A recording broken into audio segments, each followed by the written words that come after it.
നമസ്കാരം. ഒരു നവരാത്രി കൂടി വരികയാണല്ലോ. നവരാത്രിയുടെ 1-ാം ദിവസം അത് ശൈലപുത്രി ഭാവത്തിലാണ് ദേവിയെ ആരാധിക്കുന്നത്. ശൈലപുത്രിയുടെ കഥ കേൾക്കാം. ദക്ഷ മഹാരാജാവിന് സതി എന്നു പേരായ ഒരു പുത്രി ഉണ്ടായിരുന്നു.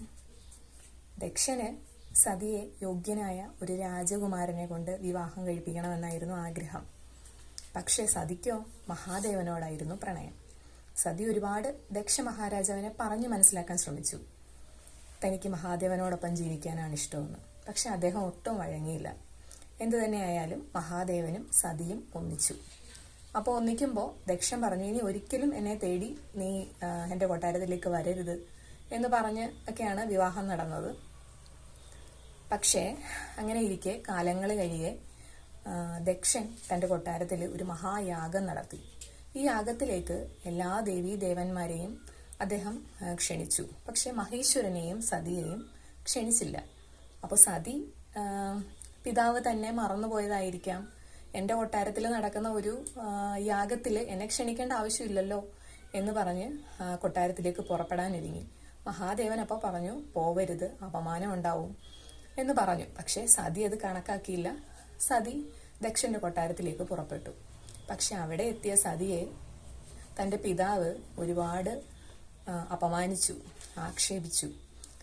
ആക്ഷേപത്തിൽ മനംതൊന്ത സതീദേവി ആ യാഗ അഗ്നിയിലേക്ക് ചാടി ആത്മഹത്യ ചെയ്തു. ഇതറിഞ്ഞ മഹാദേവൻ കോപാകുലനായി വന്ന് ദക്ഷനെ വധിക്കുകയും സതീദേവിയുടെ കത്തിക്കരിഞ്ഞ മൃതദേഹവുമായി ലോകം മുഴുവൻ അലയുകയും ചെയ്തു എന്നാണ്. സതീദേവിയുടെ മൃതദേഹവുമായി ശിവൻ വളരെ ദുഃഖത്തില് കോപത്തില് ഒക്കെ ആയിരിക്കുമ്പോൾ പ്രപഞ്ചം മുഴുവൻ കിടുകിടാ വിറച്ചു എന്നാണ് പറയുന്നത്. അപ്പോൾ സതീദേവിയുടെ മൃതദേഹവുമായി മഹാദേവൻ അലയുമ്പോൾ മഹാവിഷ്ണുവും മറ്റു ദേവകളും അവർക്ക് തോന്നി, ദേവിയുടെ മൃതദേഹം മഹാദേവൻ എൻ്റെ കയ്യിലുള്ളിടത്തോളം അദ്ദേഹത്തിന് ആ ദുഃഖം തീരില്ല. അപ്പോൾ മഹാവിഷ്ണു തൻ്റെ സുദർശന ചക്രം ഉപയോഗിച്ച് സതീദേവിയുടെ മൃതദേഹം ഖണ്ഡിച്ചു. 51 കഷ്ണങ്ങളായി അത് ഭൂമിയിലേക്ക് പതിച്ചു എന്നാണ് പറയുന്നത്. 51 ശക്തിപീഠങ്ങളായി അവ കുടികൊള്ളുന്നു.